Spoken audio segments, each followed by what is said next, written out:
भारत के उत्तरी मैदानों में बसे रामपुर गांव में इस साल ठंड ने पिछली सारी सीमाएं लांघ दी थी।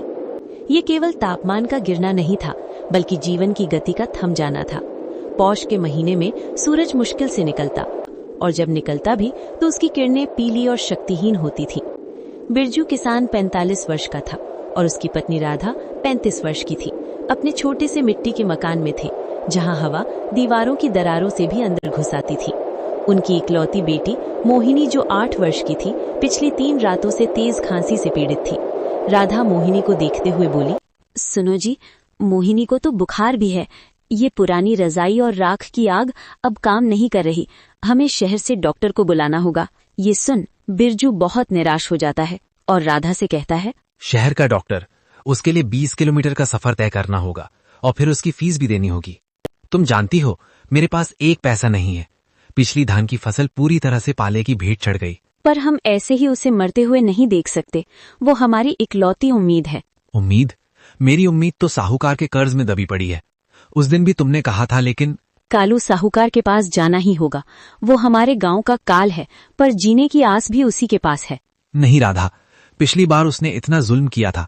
मैं अब अपनी जमीन उसके हाथों में नहीं दे सकता। जमीन बचाकर क्या करोगे? अगर मोहिनी नहीं बची तो जमीन कल फिर आ जाएगी। पर बेटी, ये कहते कहते राधा रोने लगती है। बिरजू हार मानकर कहता है, ठीक है राधा, आज सुबह मैं उसके पास जाऊंगा। तुम तब तक गीता मौसी को बुलाओ, शायद उनके पास कोई घरेलू दवा हो।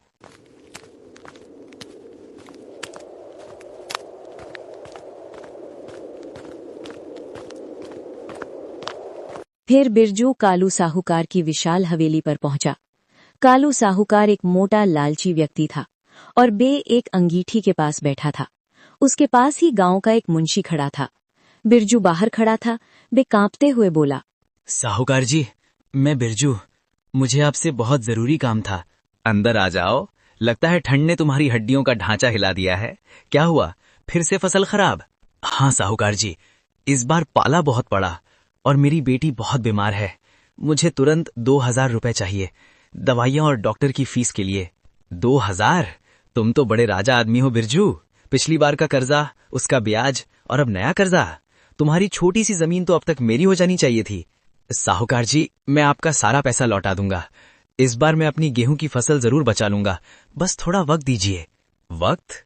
मेरे पास वक्त नहीं है, मेरे पास पैसा है। सुनो, मैं तुम्हें 2000 देता हूं, लेकिन इस बार ब्याज 50% नहीं, 75% होगा और मोहलत सिर्फ 20 दिन की।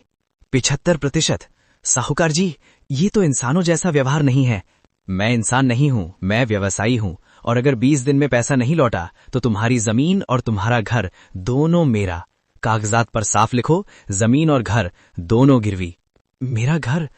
मेरी बेटी कहाँ रहेगी? ये तुम्हारा सरदर्द है। तुम्हें पैसे चाहिए या नहीं? नहीं तो निकलो यहां से। मैं तुम्हें दया दिखाने के लिए नहीं बैठा हूं। बिरजू बेबस हो गया। बेटी का ख्याल आते ही उसने कांपते हाथों से कागजों पर अंगूठा लगा दिया।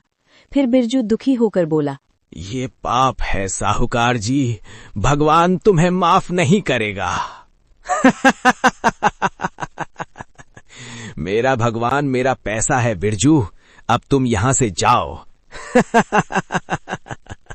ये बोलकर बिरजू कालू साहूकार के घर से बाहर निकल गया।